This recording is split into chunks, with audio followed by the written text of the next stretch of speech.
quite advocate for the cannabis movement, and which also brought upon your next podcast, Let's Be Blunt with Montel.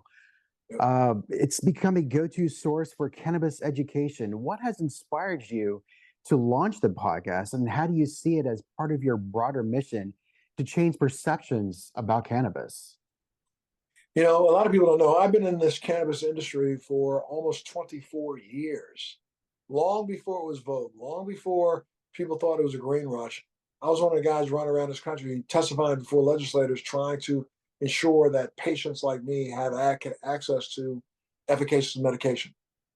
We now know for a fact, it's not just we, the world knows for a fact that cannabis has a medical place in our society. It's had it for over 5,000 years. 5,000 years. Most people who are probably listening to your podcast don't even know that, you know, rather than tobacco and cotton, hemp and cannabis is what made this country succeed in its early years. You didn't know that, but most people don't know that go back to the 1680s, 1690s, 1700s, you could pay your taxes with hemp. All of our forefathers grew hemp. And back then I call it hemp only because they didn't distinguish between hemp and marijuana. They were one and the same. So back then, the entire Revolutionary Army was clothed in hemp fiber. George Washington's Mason tents were all made of hemp. The word canvas comes from cannabis. We as a society consume more cannabis. Look, every rope, every sail, every sheet, 90% of the clothing that was made in the world was made from hemp fiber. Why? Because it doesn't rot in salt water. So this is something that, and then if you go back 5,000 years, you can find it having been written about in cornucopias for medicine around the world. And then all of a sudden in 1937, we pass a law in the United States of America that decides to ban marijuana worldwide only because we did so with really nefarious reasons behind it. Most people don't even know this. Charles DuPont and William Randolph Hearst were the leaders in getting cannabis made illegal. William Randolph Hearst being one of the biggest destroyers of American trees, knowing that if we allowed for hemp and hemp growth in America, it could have shut his businesses down. And Charles DuPont wanted to turn the world over and get us into fossil fuels so he could use more oil and textile products.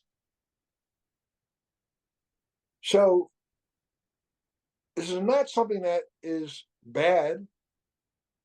It was just vilified at the turn of the century because we wanted to establish some hatred for individuals of different colors coming into this country. We know that there are at least 2,500 different usages for the hemp plant. 2,500. You can make everything from concrete to batteries to plastic to medicines to fibers to clothing to furniture, paper.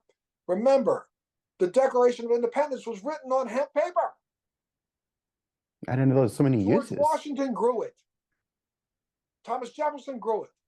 All of our forefathers grew it. Come on now, man. Think for a second. I want you to really please just stop for a second, clear your mind, and hear what I'm about to say. You mean to tell me that 10 guys, 12 guys got around in a room and they said, you know what?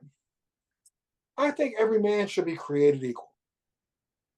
I think we should have a society that's free where every person's vote really counts. And you think they did that and they weren't high?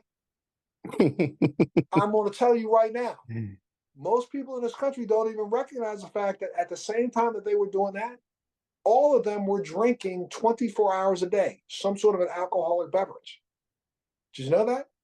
Did you know back in 1690, 1710, you couldn't go to the creek down the street, put a cup in it, and drink that water? Why? Because upstream from you about 100 yards was a lion, tiger, or bear that was taking a you-know-what in that water. So there was all kinds of bacteria and illness. So what did they do? They used to boil water and then turn it into a 2.7%, 2.8% alcoholic based beverage to kill the bacteria.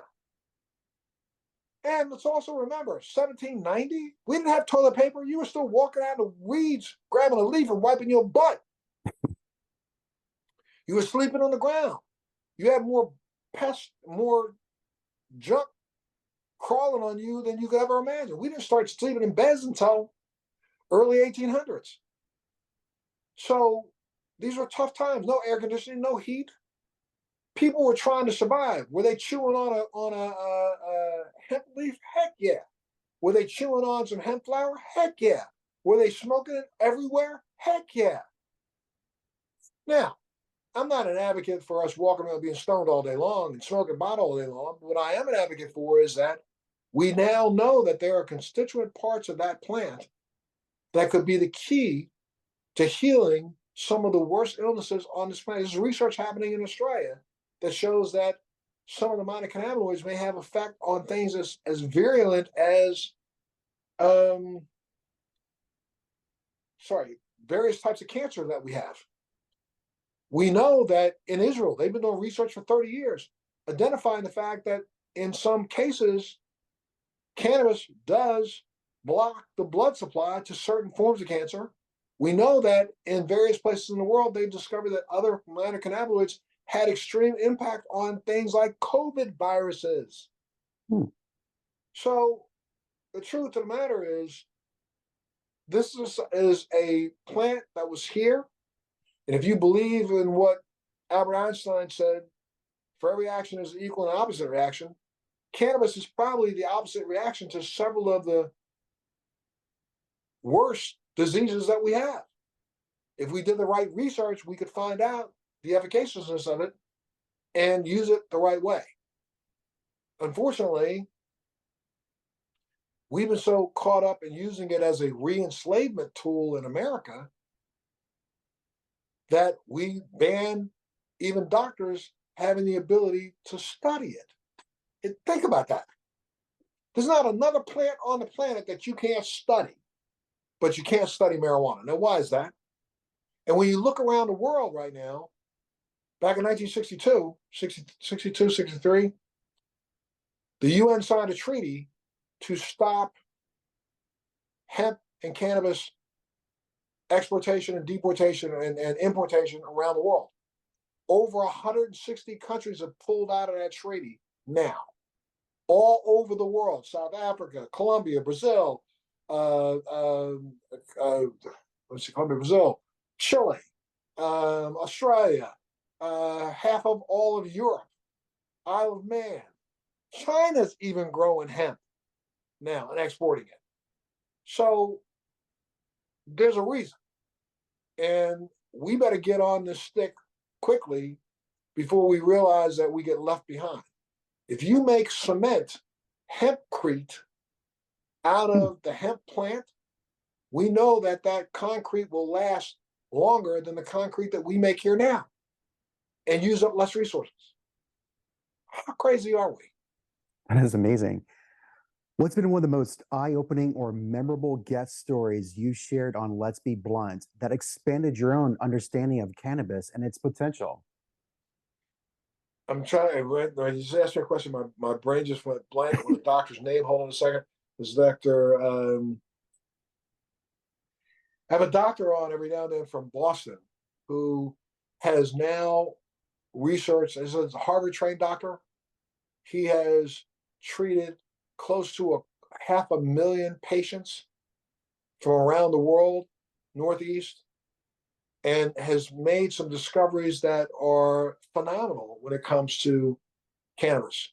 I've had everybody from Dr. Sanjay Gupta on to Dr. Oz to some of the leading politicians around the world that are for and against. I don't say it to pat myself on the back, but I've been doing this for 24 years. So I've been studying this plant from every direction that you can probably study it from. And I've had guests on that I've shocked with the fact that I may have as much knowledge as they have, or even greater knowledge than they have in the plant itself. But I'm always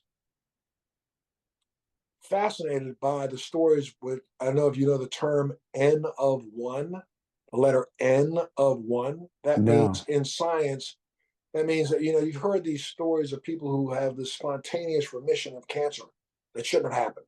You hear these stories of a person who, drank a glass of water and all of a sudden the cancer just went away, the tumor went away.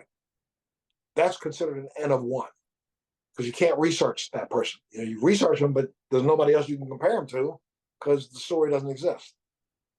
There are so many N of ones when it comes to cannabis that I'm blown away. I'm blown away by the stories of children who have had intractable seizures, 60, 70, 80, 100 a day, consume just 1 gram of cannabis, goes down to 3 a day. Consume 2 grams of cannabis, goes down to 0 in a week. That's not me talking. Those are the doctors that treat them talking. But they won't validate the fact that this is an efficacious medication. So I'm going to stay on this and try to hope that people have access to medicines that work. And when you look around the world, you go to Israel, cannabis is a geriatric drug.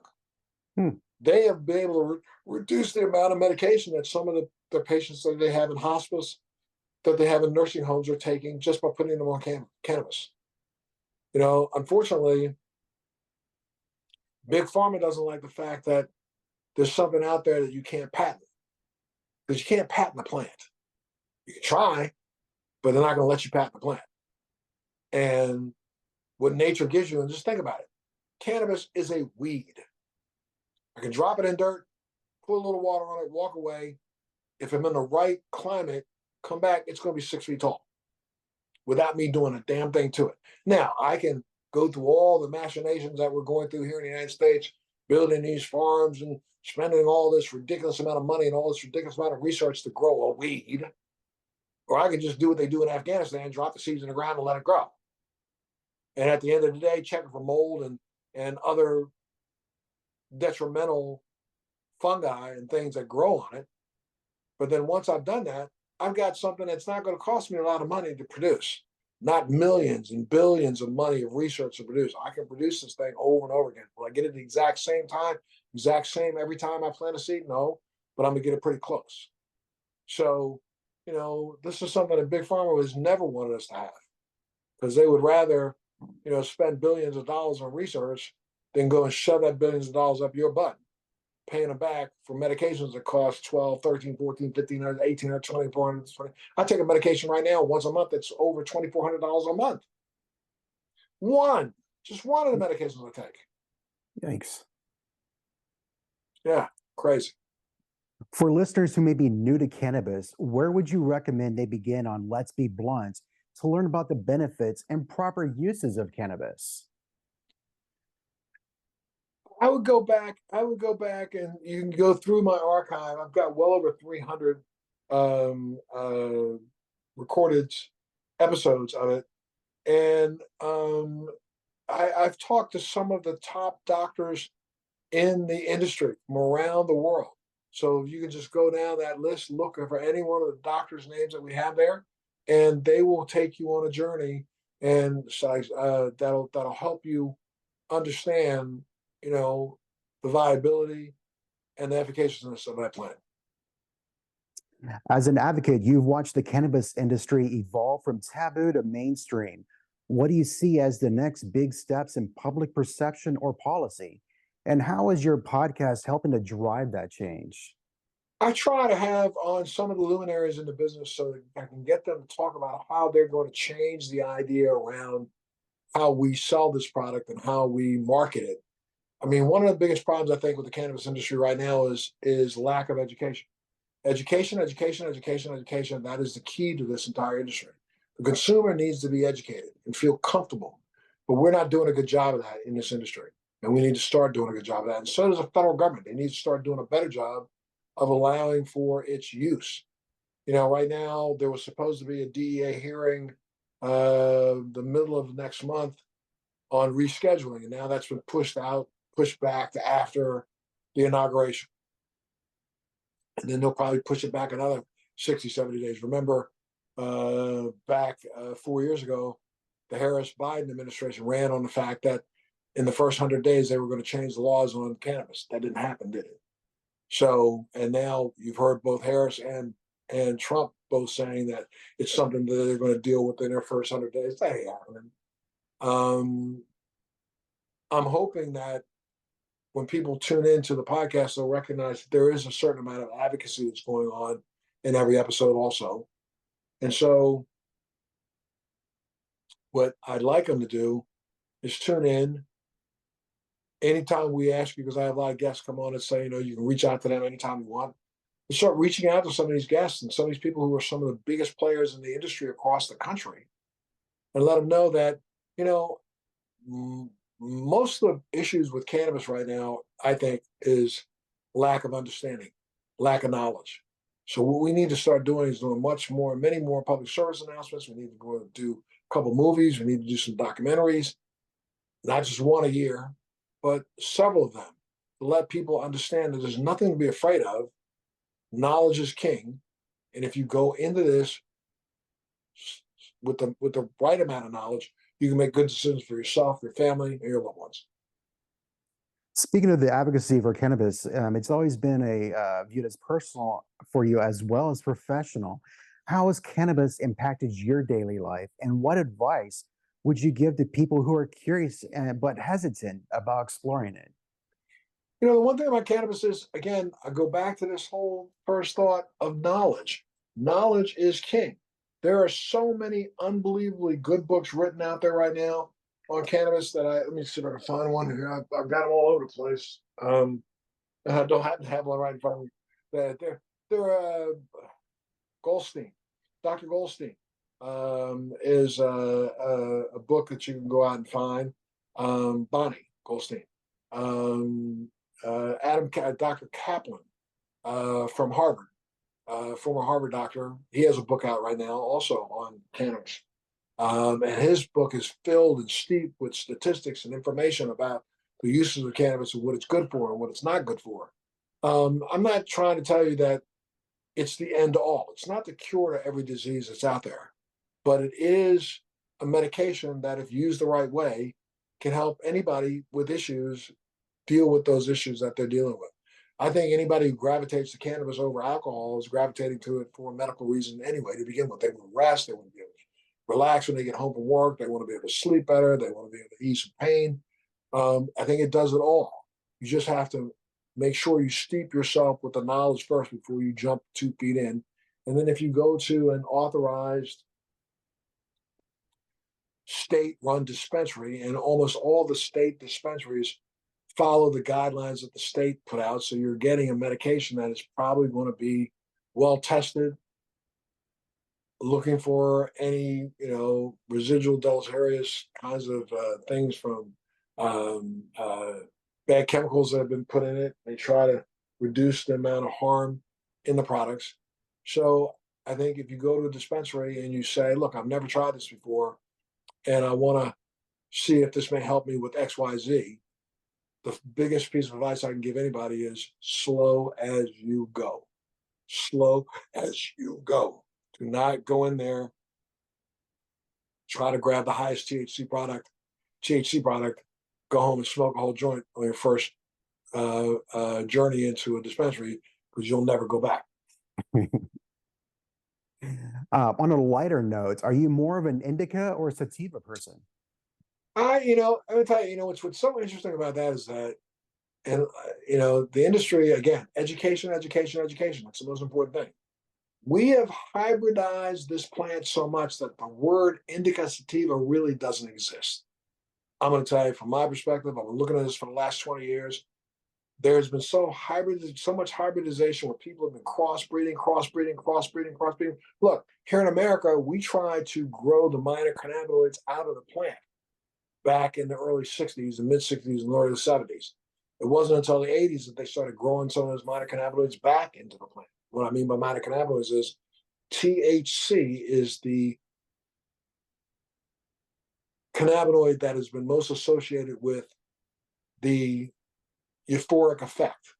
though we're now starting to see that some of the other minor cannabinoids, when mixed together, can have a euphoric effect also. It may not be as intense as the THC one, but it's there. So one of the things that in doing these hybrids, they try to reduce the amount of CBD.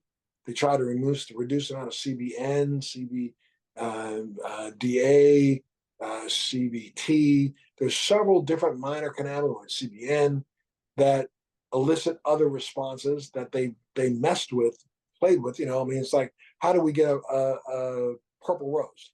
How did you get a pink rose? You got a pink rose by crossing a white rose and a red rose. Okay? And then you cross them again and again and again until you get the color you like. Well, people have been doing that with cannabis, crossing, that I don't really believe that the true term indica sativa still really exists. I think they're all hybrids, but from my perspective, I prefer, it depends on the time of the day. It depends on what I'm going after. If I'm going after trying to go to work and working through my neuropathic pain, I like a higher THC product. If I want to go to sleep, I like a higher CBD product. But I like them mixed together. I don't like them by themselves, either one. And most of the indicas are a little bit higher in CBD. It's a bushier plant, a smaller plant. The THC plants normally grew really taller and had longer fruit on it, which is the buds that are caused really where the psychotropic components are. And I kind of like mine just a little bit more THC than CBD. Awesome.